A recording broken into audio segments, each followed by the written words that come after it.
Hello मेरे प्रिय दोस्त। तो कैसे हैं आप लोग। चलिए आज हम चैप्टर नंबर 7 को लेकर आ गए हैं। जो पाठ का नाम है हिरोशिमा, जो सचिदानंद वात्स्यायन यानी कि जिसको हम शॉर्ट में अज्ञेय भी बोलते हैं, इन्हीं के द्वारा पाठ को लिखा गया है। इसमें हम 30 से प्लस ऑब्जेक्टिव क्वेश्चंस को कवर करेंगे। तो आपसे एक ही रिक्वेस्ट है कि आप अगर जितना भी चैप्टर को पढ़ाए हैं उसका नहीं देख के आए होंगे ऑब्जेक्टिव, तो जाइए प्लेलिस्ट में सारी जो लेक्चर अवेलेबल है उसके बाद आप इस लेक्चर को देखिएगा। चैनल पर अगर आप न्यू हैं तो प्लीज़ चैनल को सब्सक्राइब करिए। थैंक्स। चलिए क्वेश्चन जो है आपके स्क्रीन पर आ गया है। तो चलिए क्वेश्चन में बोल रहा है कि जो हिरोशिमा पाठ के रचनाकार के नाम बताइए कि रचनाकार के नाम क्या है। देखिए, तो ऑप्शन नंबर ए यानी कि भगत सिंह नाम है तो बोलेंगे कि नहीं, दिनकर जी नाम है तो भी नहीं, अज्ञेय जी नाम है तो बोलेंगे कि सही। तो जो इसका जो ऑप्शन नंबर सी जो है वह करेक्ट आंसर हो जाएगी कि जो हिरोशिमा पाठ के रचनाकार कौन है, तो अज्ञेय जी हैं। चलिए नेक्स्ट नंबर क्वेश्चंस की तरफ हम लोग चलते हैं। क्वेश्चन नंबर जो है वह सेकेंड को देखिए, जो आपके स्क्रीन पर आ गया है। अज्ञेय जी का पूरा जो है वह नाम क्या है। तो ऑप्शन नंबर ए यानी कि सिंह अज्ञेय है तो बोलेंगे कि नहीं, अरविंद शास्त्री अज्ञेय है तो भी नहीं, वात्स्यायन कुमार अज्ञेय है तो भी नहीं, तो यानी कि सचिदानंद हीरानंद वात्स्यायन है तो बोलेंगे कि सही। तो जो इसका जो ऑप्शन नंबर यानी कि डी जो है वह करेक्ट आंसर हो जाएगी। चलिए नेक्स्ट नंबर क्वेश्चंस की तरफ हम लोग चलते हैं। क्वेश्चन नंबर जो है वह तीसरा को देखिए, जो आपके स्क्रीन पर आ गया है। अज्ञेय जी का जो जन्म जो है वह कब हुआ था। तो ऑप्शन नंबर ए 1910 ईस्वी में हुआ था तो बोलेंगे कि नहीं, 1919 ईस्वी में हुआ था तो भी नहीं, 1913 ईस्वी में तो भी नहीं, 1911 ईस्वी में हुआ था तो बोलेंगे कि बिल्कुल सही। तो जो अज्ञेय जी का जन्म कब हुआ था, तो 1911 ईस्वी में हुआ था। इसका जो ऑप्शन होगा वह D is the correct answer हो जाएगी। चलिए नेक्स्ट नंबर क्वेश्चन की तरफ हम लोग चलते हैं। क्वेश्चन नंबर जो है वह चौथा देखिए। अज्ञेय जी का निधन जो है वह कब हुआ था। तो ऑप्शन नंबर ए 15 अप्रैल 1989 ईस्वी को हुआ था तो बोलेंगे कि नहीं, यानी कि 14 अप्रैल 1989 को हुआ था तो भी नहीं, यानी कि 4 अप्रैल 1987 ईस्वी को हुआ था तो बोलेंगे कि बिल्कुल सही, 14 अप्रैल 1755 में तो भी नहीं। तो जो इसका जो सही जो ऑप्शन होगा वह सी इज द करेक्ट आंसर हो जाएगी। चलिए नेक्स्ट नंबर क्वेश्चन की तरफ हम लोग चलते हैं। क्वेश्चन नंबर 5 को देखिए, जो आपके सीधे स्क्रीन पर आ गया है। कवि अज्ञेय जी का जो है मूल निवास कहाँ था। जो अज्ञेय जी हैं उनका मूल जो है वह निवास कहाँ था। तो क्या पटना में था तो बोलेंगे कि नहीं, उत्तर प्रदेश में था तो भी नहीं, राजापुर में था तो भी नहीं, करतारपुर में था तो बोलेंगे कि सही। तो जो इसका जो ऑप्शन नंबर यानी कि D is the correct answer हो जाएगी। चलिए नेक्स्ट नंबर क्वेश्चंस की तरफ हम लोग आगे चलते हैं। आपसे एक ही रिक्वेस्ट है कि अगर आप हमारे चैनल पर न्यू हैं तो चैनल को प्लीज़ सब्सक्राइब करिए, क्योंकि जितना भी अगर लेक्चर रिकॉर्ड हो तो आपके पास सीधे नोटिफिकेशन पहुंच सके। चलिए क्वेश्चन नंबर 6 को देखना हम लोग चलते हैं। किस लेखक जी ने तार सप्तक का संपादन किया था। तो option number A Vinod Kumar Shukla ने तो बोलेंगे कि नहीं, रामधारी सिंह दिनकर जी ने तो भी नहीं, नलिन बिलोचन शर्मा जी ने तो भी नहीं, तो अज्ञेय जी ने तो बोलेंगे कि बिल्कुल सही। तो जो इसका जो ऑप्शन जो होगा वह D is the correct answer हो जाएगी कि जो अज्ञेय है ना, अज्ञेय तार सप्तक का संपादन किए हैं। इस जो है वह क्वेश्चंस को बोर्ड परीक्षा में बार बार रिपीट किया जाता है, इसलिए इसको हम स्टार मार्क्स के दर्जा में दे दिए हैं। चलिए नेक्स्ट नंबर क्वेश्चंस की तरफ हम लोग चलते हैं। क्वेश्चन नंबर 7 को देखिए, जो आपके सीधे स्क्रीन पर आ गया है। कवि अज्ञेय जी की निबंध की कौन सी कृति है? तो ऑप्शन नंबर ए अंतरा है तो बोलेंगे कि नहीं, भवंती है तो भी नहीं, यानी कि त्रिशंकु है, यानी कि जस्ट सेकेंड बोला जा रहा है कि अंतरा है तो बिल्कुल है, भवंती भी है, त्रिशंकु भी है। तो जो इनमें से जो है ना वह डी जो है वह करेक्ट आंसर हो जाएगी कि इनमें से सभी जो इनका जो है वह कृति है। चलिए नेक्स्ट नंबर क्वेश्चंस की तरफ हम लोग आगे चलते हैं। क्वेश्चन नंबर जो है वह 8 नंबर क्वेश्चन को देखिए। हिरोशिमा पाठ में नगर के चौक पर कौन सा सूरज हमेशा निकलता था? तो ऑप्शन नंबर ए राख का गोला तो बोलेंगे कि नहीं, आग का गोला तो भी नहीं, यानी कि नाभिकीय विखंडन तो भी नहीं, परमाणु बम तो बोलेंगे कि सही। तो जो इसका जो ऑप्शन होगा वह D is the correct answer हो जाएगी कि जो नगर के चौक पर वह परमाणु बम का सूरज जो है वह निकलता था। चलिए नेक्स्ट नंबर क्वेश्चन की तरफ हम लोग चलते हैं। क्वेश्चन नंबर 9 को देखिए जो आपके सीधे स्क्रीन पर आ गया है। हिंदी पाठ्य पुस्तक के अनुसार हिरोशिमा कविता में यानी कि किसका चित्रण हुआ है? तो ऑप्शन नंबर ए आधुनिक सभ्यता के विकास का तो बोलेंगे कि नहीं, प्राचीन सभ्यता का विकास का तो भी नहीं, नई भारत की खोज का तो भी नहीं, यानी कि आधुनिक सभ्यता की दुर्दांत मानवीय यानी कि विभीषिका की तो बोलेंगे कि सही। तो जो इसका जो ऑप्शन जो होगा वो है D is the correct answer हो जाएगी। चलिए नेक्स्ट नंबर क्वेश्चन की तरफ हम लोग चलते हैं। क्वेश्चन नंबर यानी कि 10 को देखिए। अज्ञेय जी की जो प्रारंभिक जो शिक्षा वह कहाँ से किए हुए थे? तो ऑप्शन नंबर है इलाहाबाद से तो बोलेंगे कि नहीं, लखनऊ से तो बोलेंगे कि सही, वाराणसी से तो नहीं, मुजफ्फरपुर से तो भी नहीं। तो जो इसका जो ऑप्शन होगा वह B is the correct answer हो जाएगी। कहाँ से? तो लखनऊ से। इस क्वेश्चन को बार बार एग्जाम में पूछा गया है इसलिए इसको हम स्टार मार्क्स दे दिए हैं। चलिए नेक्स्ट नंबर क्वेश्चन की तरफ हम लोग चलते हैं। क्वेश्चन नंबर 11 को देखिए।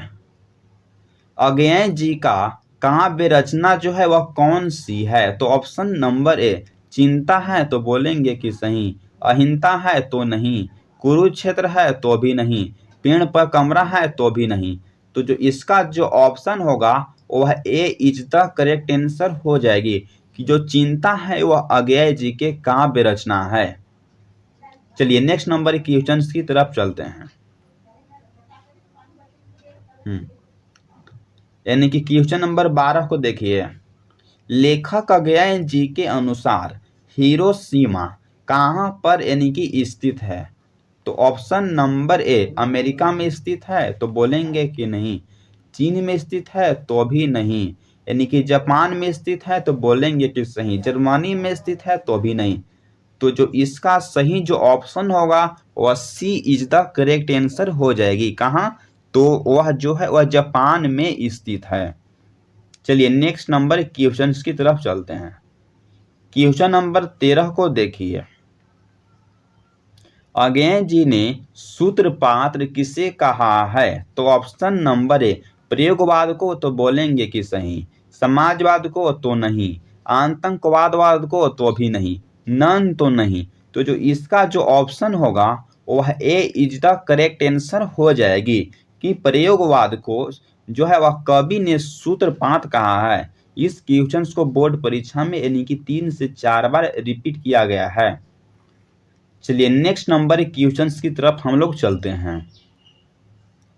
क्वेश्चन नंबर यानी कि 14 को देखिए। किस पाठ में जापान में परमाणु बम का सूरज निकलता है? तो ऑप्शन नंबर ए विष के दांत में तो नहीं, एक वृक्ष की जो हत्या पाठ है इसमें तो भी नहीं, हिरोशिमा में तो बोलेंगे कि सही, मछली पाठ में तो नहीं। तो जो इसका जो ऑप्शन होगा वह सी इज द करेक्ट आंसर हो जाएगी कि जो हिरोशिमा जो पाठ है इसी में परमाणु बम का सूरज निकलता है। चलिए नेक्स्ट नंबर क्वेश्चंस की तरफ चलते हैं। क्वेश्चन नंबर 15 को देखिए जो आपके स्क्रीन पर आ गया। वत्स्यायन अज्ञेय जी का जन्म किस स्थान में हुआ है? तो ऑप्शन नंबर ए भोपाल यानी कि मध्य प्रदेश में हुआ है तो बोलेंगे कि नहीं। हरियाणा में हुआ है तो भी नहीं, यानी कि उत्तराखंड में तो भी नहीं, यानी कि कुशीनगर उत्तर प्रदेश में हुआ है तो बोलेंगे कि बिल्कुल सही। तो जो इसका ऑप्शन नंबर डी जो है वह करेक्ट आंसर हो जाएगी। चलिए नेक्स्ट नंबर क्वेश्चंस की तरफ हम लोग आगे चलते हैं। क्वेश्चन नंबर जो है वह 16 को देखिए। हिरोशिमा विद्या की कौन सी कृति है? तो ऑप्शन नंबर ए क्या कहानी है तो नहीं, क्या कविता है तो बिल्कुल सही, पहेली है तो भी नहीं, साहित्यकार है तो भी नहीं। तो जो इसका ऑप्शन नंबर बी जो है वह करेक्ट आंसर हो जाएगी। इसको हम एनक्रिप्टेड क्वेश्चंस के रूप में शामिल कर लिए हैं। जितना भी अगर रिपीटेड क्वेश्चन है उसको तुरंत आप स्क्रीनशॉट ले लीजिए और बाद में जाकर उसको आप नोट कॉपी में नोट कर लीजिए, आपसे ही रिक्वेस्ट है। उसके बाद आप चैनल को अगर सब्सक्राइब करना होगा तो कर लीजिए। चलिए क्वेश्चन नंबर हम 17 को देखना चलते हैं। वत्स्यायन अज्ञेय जी के पिताजी का क्या नाम है? तो ऑप्शन नंबर ए यानी कि यतीन्द्र मिश्र शास्त्री है तो बोलेंगे कि नहीं, डॉक्टर हीरानंद शास्त्री है तो बोलेंगे कि बिल्कुल सही, डॉक्टर गिरानंद शास्त्री है तो नहीं, डॉक्टर सचिदानंद शास्त्री है तो भी नहीं। तो जो इसका जो ऑप्शन नंबर बी जो है वह करेक्ट आंसर हो जाएगी। चलिए नेक्स्ट नंबर क्वेश्चंस की तरफ चलते हैं। आपको अगर इसका पीडीएफ चाहिए तो आप हमारे चैनल को प्लीज़ सब्सक्राइब करिए, उसके बाद पीडीएफ मिल जाएगा यानी कि टेलीग्राम ग्रुप से। चलिए नेक्स्ट नंबर क्वेश्चंस की तरफ चलते हैं। हिरोशिमा शीर्षक कविता में सूरज का प्रतीक जो यानी कि अर्थ क्या माना गया है?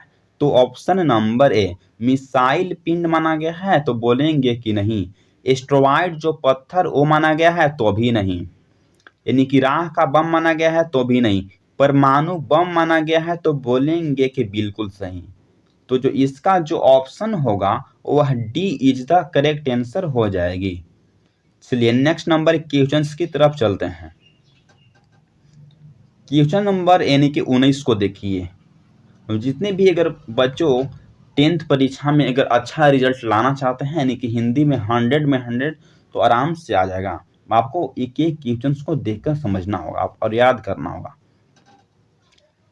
चलिए नेक्स्ट नंबर क्वेश्चंस है कि हिरोशिमा पाठ में कुछ क्षण का वह उदय अस्त, इसमें कौन सा अलंकार है? तो ऑप्शन नंबर ए क्या उपमा है तो बोलेंगे कि नहीं, ध्रुवती है तो भी नहीं, संदेह है तो भी नहीं, विरोधाभास एवं विभावना है तो बोलेंगे कि बिल्कुल सही। तो जो इसका जो ऑप्शन जो होगा वह D is the correct answer हो जाएगी। चलिए नेक्स्ट नंबर क्वेश्चंस की तरफ हम लोग चलते हैं। क्वेश्चन नंबर यानी कि 20 को देखिए जो आपके सीधे स्क्रीन पर आ गया है। लेखक वत्स्यायन अज्ञेय जी ने सूरज किसे कहा है? तो ऑप्शन नंबर ए चंद्रमा को तो बोलेंगे कि नहीं, सूरज को तो भी नहीं, एटम बम को तो भी नहीं, परमाणु बम को तो बोलेंगे कि बिल्कुल सही।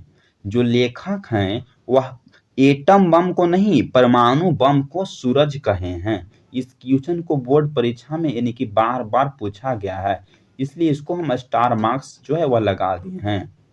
इसका जो ऑप्शन होगा वह D is the correct answer हो जाएगी। तो चलिए नेक्स्ट नंबर क्वेश्चन की तरफ। क्वेश्चन नंबर 21 को देखिए जो आपके सीधे स्क्रीन पर आ गया है। कवि अज्ञेय जी के द्वारा रचित पाठ हिरोशिमा में सूरज कहाँ से निकलती है? तो ऑप्शन नंबर ए फटी जो आसमान से निकलती है तो बोलेंगे कि नहीं, पृथ्वी से निकलती है तो भी नहीं, फटी मिट्टी से निकलती है तो बोलेंगे कि बिल्कुल सही, समुद्र से निकलती है तो भी नहीं। तो जो इसका जो ऑप्शन होगा वह सी इज द करेक्ट आंसर हो जाएगी कि जो हिरोशिमा में जो सूरज जो निकलती है वह फटी मिट्टी से निकलती है। चलिए नेक्स्ट नंबर क्वेश्चंस की तरफ चलते हैं।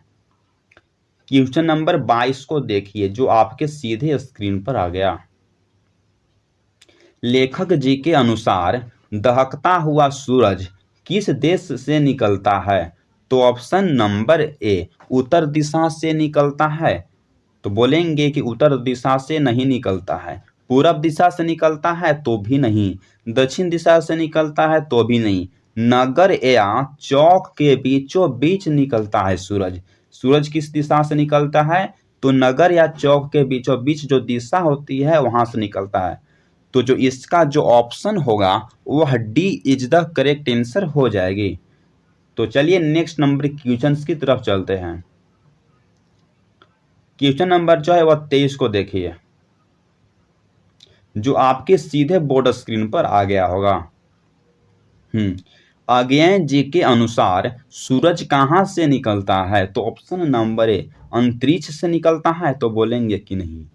यानी कि समुद्र से निकलता है तो भी नहीं, फटी हुई मिट्टी से निकलती है तो बोलेंगे कि बिल्कुल सही, बादल से निकलता है तो भी नहीं। तो जो इसका जो ऑप्शन होगा वह सी इज द करेक्ट आंसर हो जाएगी। इस क्वेश्चन को 2 बार हम इसलिए लाए हैं कि इस क्वेश्चन को बोर्ड परीक्षा में यानी कि 3 से 4 बार पूछा ही गया है। अगर हो सके तो 25 में भी पूछ दे। तो जल्दी से इसको आप स्क्रीन शॉट्स ले लीजिए। चलिए नेक्स्ट नंबर क्वेश्चन की तरफ चलते हैं। क्वेश्चन नंबर 24 को देखिए। हिरोशिमा पाठ में माना हुआ सूरज किस दिशा से निकलता है? तो अभी आपको बताए हैं कि जो यानी कि नगर या चौकों को बीच से निकलता है। तो जो इसका जो ऑप्शन होगा वह D is the correct answer हो जाएगी। चलिए नेक्स्ट नंबर क्वेश्चन की तरफ चलते हैं। क्वेश्चन नंबर 25 को देखिए जो आपके सीधे स्क्रीन पर आ गया। वत्स्यायन अज्ञेय जी अपनी जो पढ़ाई है वह कहाँ तक किए हैं? तो ऑप्शन नंबर ए यानी कि बीए तक किए हैं तो नहीं, मैट्रिक तक किए हैं तो भी नहीं, इंटर तक किए हैं तो भी नहीं, एमए तक किए हैं तो बोलेंगे कि बिल्कुल सही। तो जो इसका जो ऑप्शन होगा वह D is the correct answer हो जाएगी। चलिए नेक्स्ट नंबर क्वेश्चन की तरफ चलते हैं।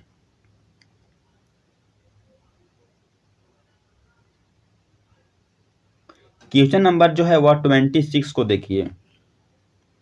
कवि जो वत्स्याय अज्ञेय जी का काव्य संग्रह कौन सी है? तो ऑप्शन नंबर ए आंगन के पार द्वार, तो बोलेंगे कि नहीं, हरी घास पर क्षण भर, तो भी नहीं, कितनी नावों में कितनी बार, तो भी अच्छा जस्ट सेकंड बोलेंगे कि इनमें से जो है वह सभी जो है वह वत्स्याय अज्ञेय है उनका रचना है। आंगन के पार द्वार इन्हीं का है, हरी घास पर क्षण भर इन्हीं का है, कितनी नाव में कितनी बार इन्हीं का है। तो जो इसका जो ऑप्शन होगा वह D is the correct answer हो जाएगी। अब इससे तो समझिए कि आपको एगो ने एगो दे देगा एग्जाम में, अब पूछ देगा कि कौन सा लेखक है, तो आपको बताना होगा। इसलिए इस क्वेश्चन को भी आप स्क्रीनशॉट ले लीजिए। चलिए नेक्स्ट नंबर क्वेश्चन की तरफ चलते हैं। क्वेश्चन नंबर जो है वह 27 को देखिए जो आपके सीधे बोर्ड स्क्रीन पर आ गया। लेखक अज्ञेय जी के अनुसार हिरोशिमा किस कविता संग्रह से लिया गया है? तो ऑप्शन नंबर ए यानी कि ओ सदा निराश लिया गया है, तो नहीं, सदा निराश लिया गया है तो बोलेंगे कि सही, छेड़ा हुआ रास्ता से लिया गया है तो भी नहीं, आंगन के जो पार द्वार से लिया गया है तो भी नहीं। तो जो इसका जो ऑप्शन होगा वह B is the correct answer हो जाएगी। कहाँ से लिया गया है? तो सदा निराश से लिया गया है। इस क्वेश्चन को हम स्टार मार्क्स जो है वह दे दिए हैं क्योंकि इस क्वेश्चन को पूछा जाने की संभावना 70 से 80% है। चलिए 29 नंबर क्वेश्चन की तरफ चलते हैं। अगर आसपास के जितने भी अगर स्टूडेंट हैं तो उनको बोलिए कि चलिए वहाँ से एक बार पढ़ के देखिए। यहाँ आपसे ही एगो इसका जो है वह खास बात है कि इसमें हम चैप्टर फर्स्ट से इतना ही क्वेश्चन करा देते हैं कि उसमें से आपको एक भी क्वेश्चन छूटेगा ही नहीं। इसमें जितना भी अगर स्टार मार्क्स लगाए हैं उस सभी क्वेश्चन जो है वह रिपीटेड क्वेश्चंस है, यानी कि उसको बार बार पूछा गया है। चलिए 28 नंबर क्वेश्चन की तरफ चलते हैं। लेखक वत्स्यायन की चिंता लेखक जो अध्याय की चिंता जो है ना वह किस प्रकार की रचना है। तो ऑप्शन नंबर 1 काव्य रचना है तो सही, कहानी है तो नहीं, निबंध है तो भी नहीं, शिक्षा शास्त्र है तो भी नहीं।